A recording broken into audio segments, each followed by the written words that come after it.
Assalamualaikum warahmatullahi wabarakatuh. Bismillah, alhamdulillah, Allahumma salli ala Muhammad, wala hawla wala quwwata illa billahil aliyyil azim.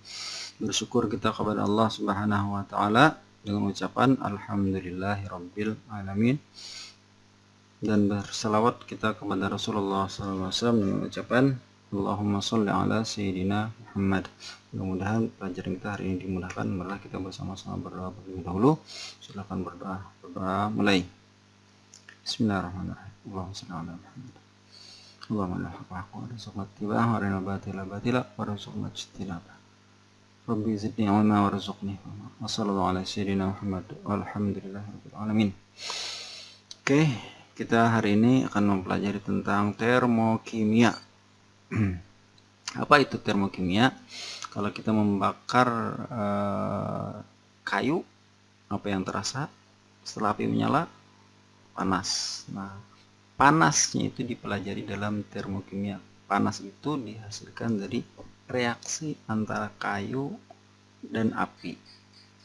Kayu kita bakar, bereaksi dengan, istilah sederhananya itu bereaksi dengan api. Nanti kita akan jelaskan lebih rinci, menghasilkan panas. Nah, panasnya itulah yang kita pelajari, karena panas itu berupa energi. Baik, itu penjelasan gampang. Kemudian dalam pelajaran termokimia secara konsep ini, secara teori ini, apa sih yang akan kita pelajari nantinya dalam buku ini, dalam buku PDF ini. Nah, perhatikan peta konsep. Ini peta konsep namanya. Apa sih guna peta konsep? Peta konsep ini berguna untuk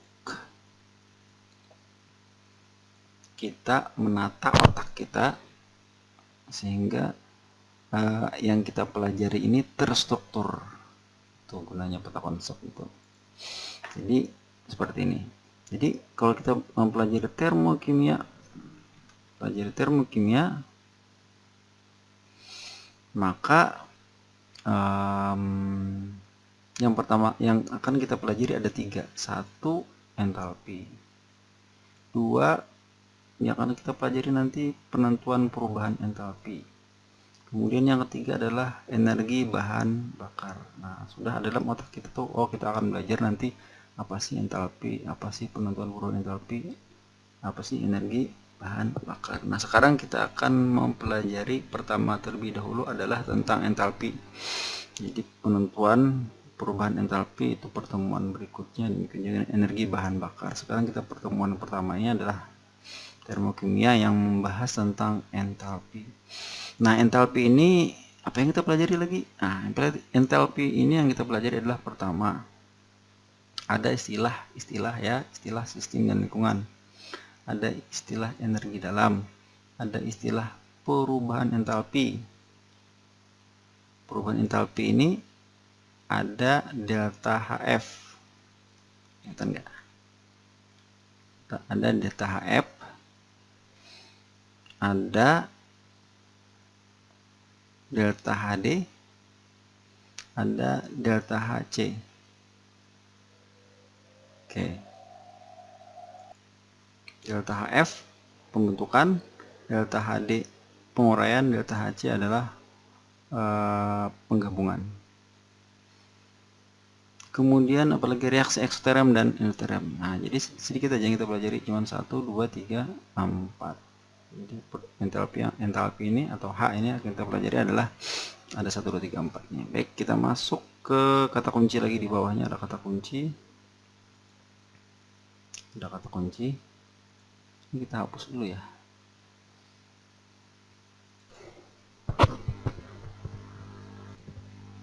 Oke, ini ada kata kunci. Kata kuncinya, setelah peta konsep ini kalian kuasai, perhatikan kata kunci yang merupakan kunci pemahaman materi dalam bab ini.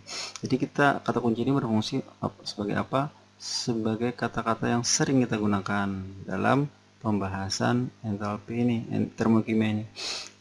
Yang kita sebut nanti energi dalam, entalpi, tentunya entalpi pembentukan standar, energi ikatan rata-rata, vakum, hash, calor, lingkungan, perubahan entalpi, reaksi eksterem, reaksi endoterm, sistem termokimia. Itu kata-kata yang harusnya nanti kita bisa memahaminya sehingga kita menguasai konsepnya ini dengan mudah. Oke, kita lanjutkan.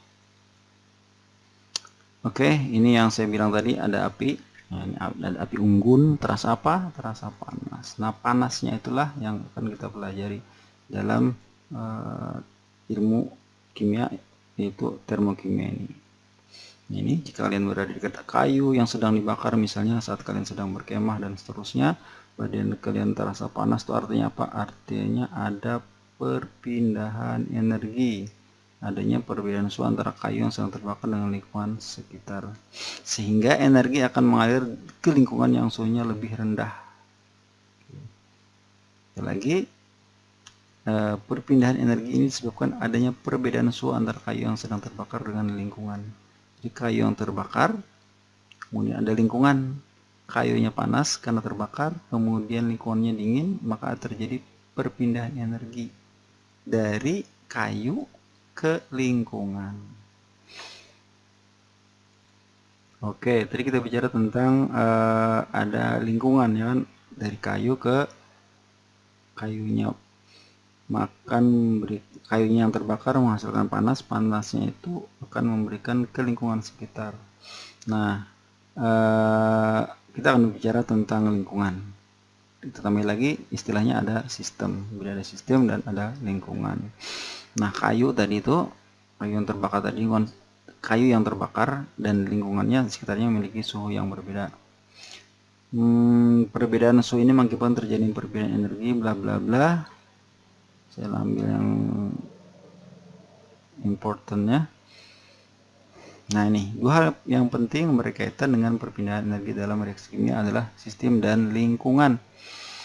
Jadi ada sistem, ada lingkungan. Sistemnya apa? Sistemnya adalah kayu, lingkungannya adalah kita, badan kita, kemudian lingkungan sekitar itu. Jadi ada sistem, reaksi tadi itu ada reaksi pembakaran tadi itu kan, pembakaran kayu tadi, reaksi pembakaran kayu itu ada. Sistemnya di mana? Sistemnya ada di kayu, kemudian lingkungannya di sekitar kita. Jadi ada transfer energi dari kayu yang sedang terbakar, terjadi reaksi di sana, berpindah ke lingkungan. Jadi perpindahan sistem ke lingkungan.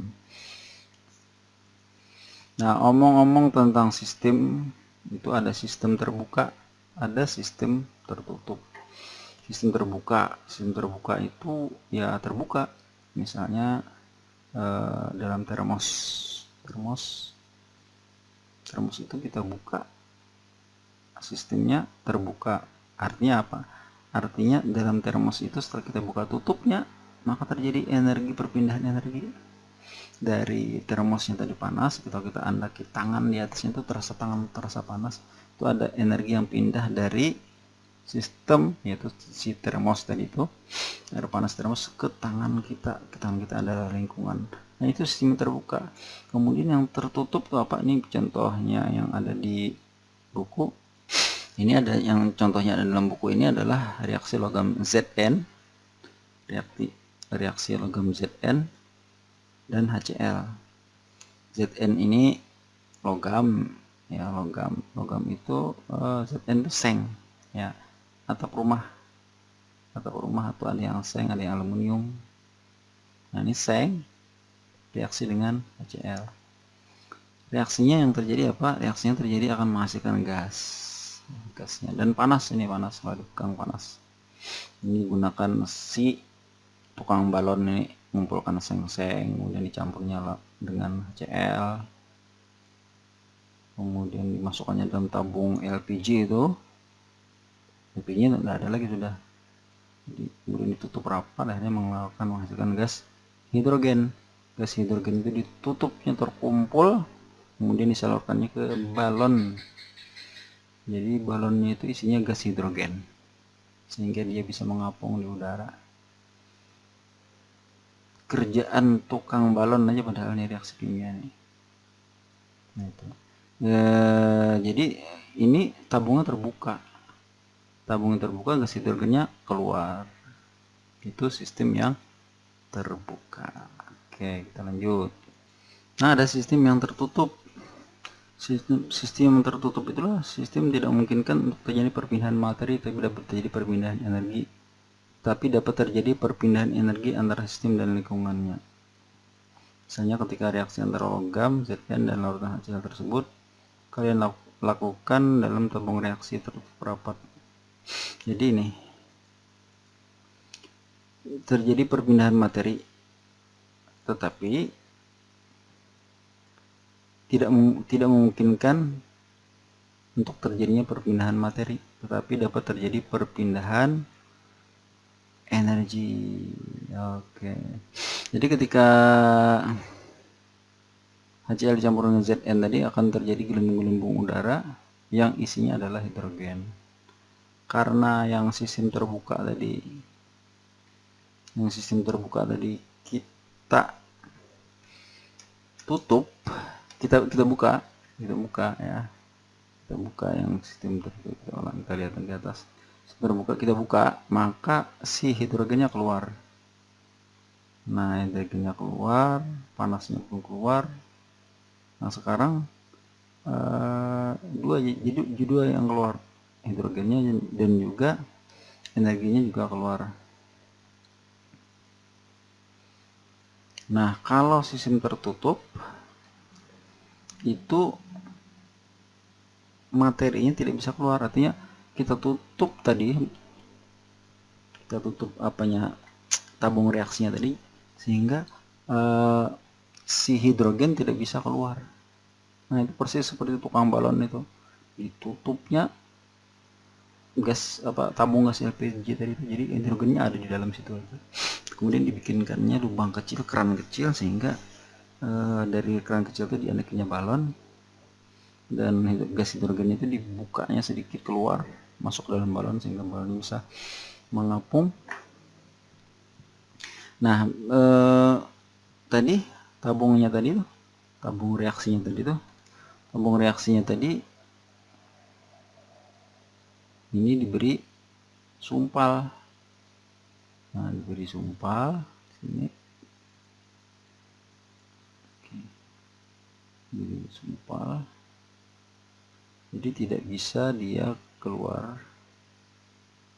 Jadi si HCl-nya tadi tidak bisa keluar. HCl-nya ada di sini, hidrogen dan gas hidrogen tidak bisa keluar. Tidak bisa keluar, gelembung-gelembungnya jadi berada di dalam sini aja, gelembung-gelembung gas hidrogen. Nah, itu adalah sistem yang tertutup. Tetapi tetap panas, ini bisa dipegang, panas. Jadi panasnya bisa keluar, tapi zatnya tidak bisa keluar. Nah, ini tadi tidak memungkinkan untuk terjadinya perpindahan materi, tetapi dapat terjadi perpindahan energi, yaitu panas. Oke, lanjut. Nah, ini sistem terisolasi. Jadi tertutup itu mirip-mirip terisolasi. Kalau tertutup ini istilahnya istilah PSBB, pembatasan sosial berskala besar. Kalau sistem terisolasi ini lockdown, habis sebuah tahun ditutup ini. Sistem terisolasi adalah sistem yang tidak memungkinkan untuk terjadinya perpindahan materi dan energi. Nah, jadi HCl tadi itu masukkan dalam termos, jadi panasnya kada keluar. Atau yang termos tadi berisi air panas, tutupi. Setelah ditutup tuh tidak bisa ada panas yang keluar sehingga tahan, walaupun tetap juga keluar, namanya juga tutupan manusia tidak sempurna. Tapi bisa di pendekatan contohnya. Realnya ada enggak sistem terorganisasi ini? Realnya di alam semesta ini. Ciptaan Allah Subhanahu wa Ta'ala yang sangat luas ini, energinya itu berganti-ganti aja. Jadi ada matahari, kemudian ini alam semesta, ada matahari, dan matahari lainnya menghasilkan panas masuk ke energi, akhirnya kembali lagi putar di sini aja, tidak bisa keluar. Oke, lanjut kita ke energi dalam, E dan entalpi H. Jadi ringkasnya adalah energi dalam ini adalah energi kinetik dan energi potensial. Energi kinetik dan energi potensial kalian tentunya sudah belajar di dalam fisika, apa itu kinetik, ada perumusannya sendiri. Kemudian ada energi potensial, ada perumusannya sendiri. Jadi gabungan antara energi kinetik dan energi potensial itu disebut dengan energi dalam. Kemudian apa itu entalpi? Nah, jadi dalam reaksi kimia, dalam reaksi tadi itu menghasilkan panas, tadi pembakaran menghasilkan panas, itu ada energi yang dihasilkan. Nah, energi yang dihasilkan dari reaksi itu dalam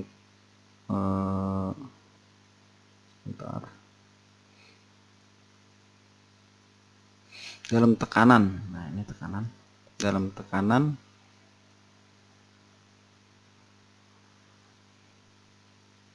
tekanan dan volume yang berbanding lurus tambah dengan energi dalam. Jadi tekanan dan volume yang berbanding lurus, PV berbanding lurus dengan H tambah dengan E. Jadi perumusannya adalah H sama dengan E ditambah PV. P nya tekanan, V nya volume, E nya energi dalam. Tadi energi dalam adalah energi yang ada energi potensialnya, di dalam itu ada energi kinetiknya, gabungan menghasilkan entalpi. Jadi energi dalam ditambahi dengan tekanan dan volume, menghasilkan H. Masih abstrak ya, masih abstrak. Oke, kita lebih merealkannya lagi di nomor 3 ini, perubahan entalpi delta H. Jadi sebenarnya gampangnya seperti ini. Apa itu H? Entalpi itu apa sih? Entalpi itu adalah panas yang dihasilkan dari reaksi. Nah, itu aja sebenarnya. Nah, itu yang akan kita ukur. Perubahan kalor yang terjadi dalam reaksi kimia disebut dengan perubahan entalpi. Nah, ini perubahan kalor kan, jadi kalor yang dihasilkan. Nah, namanya kalor itu bisa dilepaskan, bisa diserap. Jadi dalam fisika kan Ki, kalor itu Ki. Dalam kimia, termokimia H, jadi delta H sama dengan Ki. Yaitu kemudian nanti ini lebih jelas lagi, yang dijelaskan bahwa delta H itu sebenarnya adalah ada produk, ada reaktan. Jadi energi produk dikurangi dengan energi reaktan. Jadi yang kalian pahami di perubahan entalpi ini adalah bahwa perubahan entalpi adalah sama dengan Q, itu aja. Nah, masuk ke reaksi eksoterm dan reaksi endoterm. Reaksi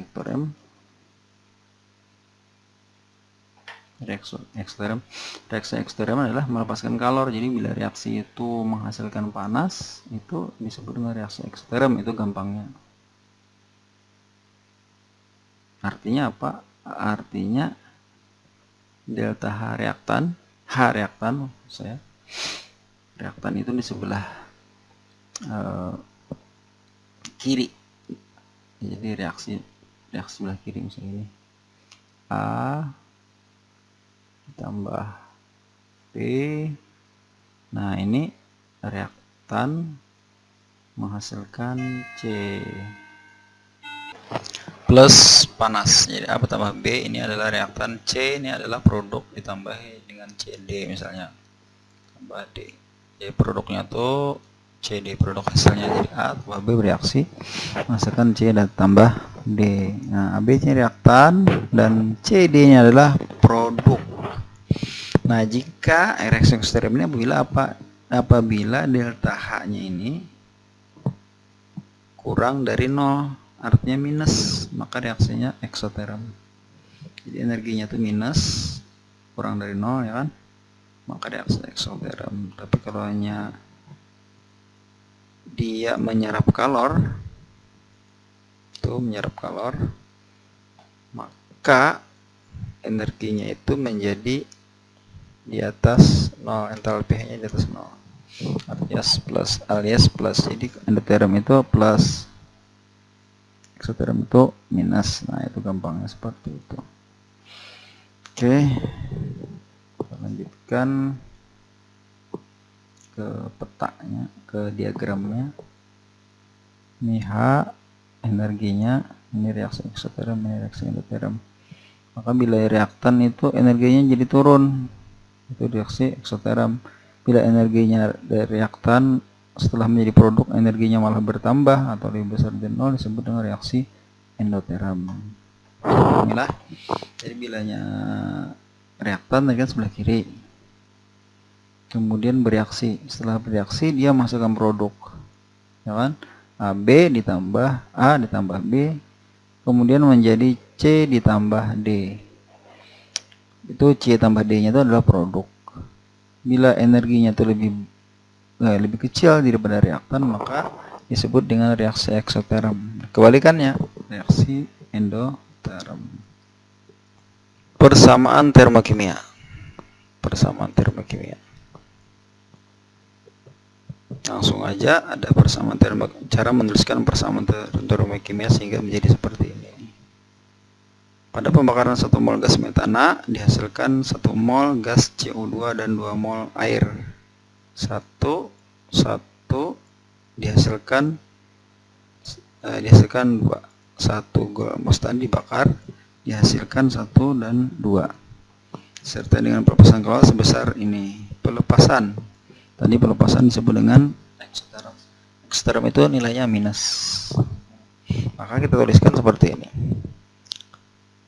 Pada pembakaran itu selalu, ingatkan ini pembakaran, pada reaksi pembakaran itu selalu yang dibakar apa? CH4. Ini CH4 yang dibakar.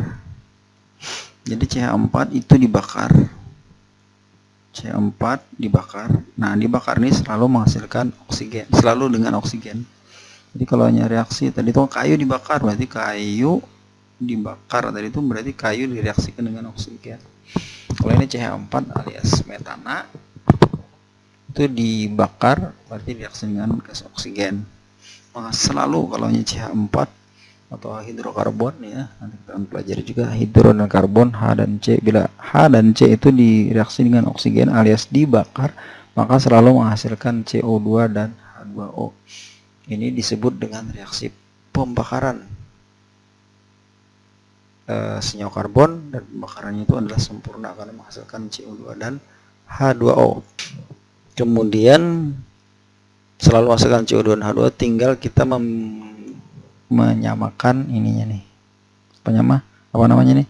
Menyamakan reaksinya. Nah, ini kita samakan. Jadi ini perbandingan reaksinya, perbandingan koefisiennya adalah 1 banding 2 banding 1 banding 2. Oke, sekali lagi. Ini reaksi persamaan reaksinya dengan koefisien. Setelah kita samakan koefisiennya ini 1 banding 2 banding 1 banding 2. Kemudian delta H nya adalah minus 890,4 kJ. Ini menandakan bahwa reaksi ini adalah reaksi eksoterm. Berikutnya di bawahnya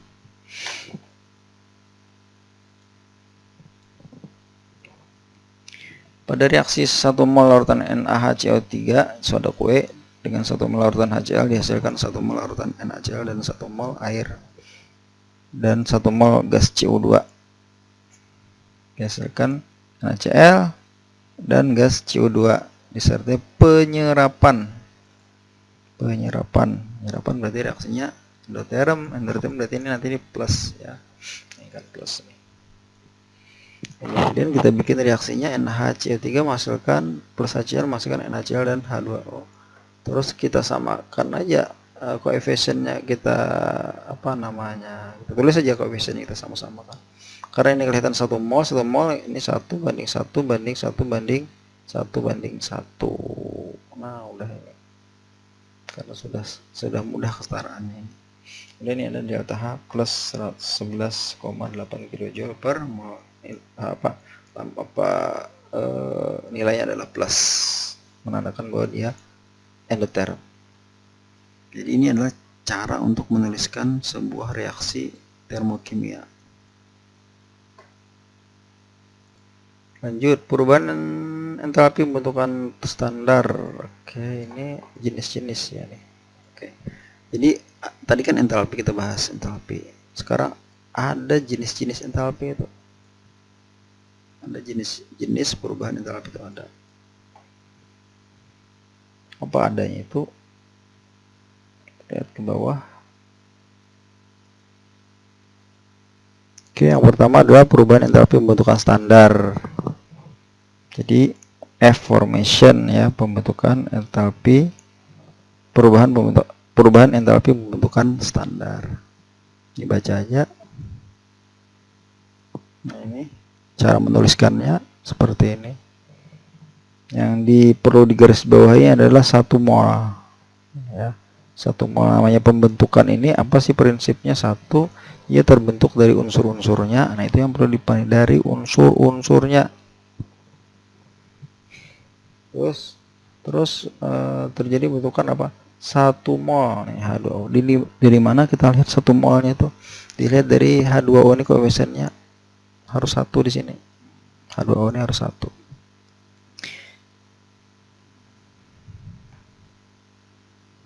Jadi H2O ini terbentuk dari unsur-unsur H dan O.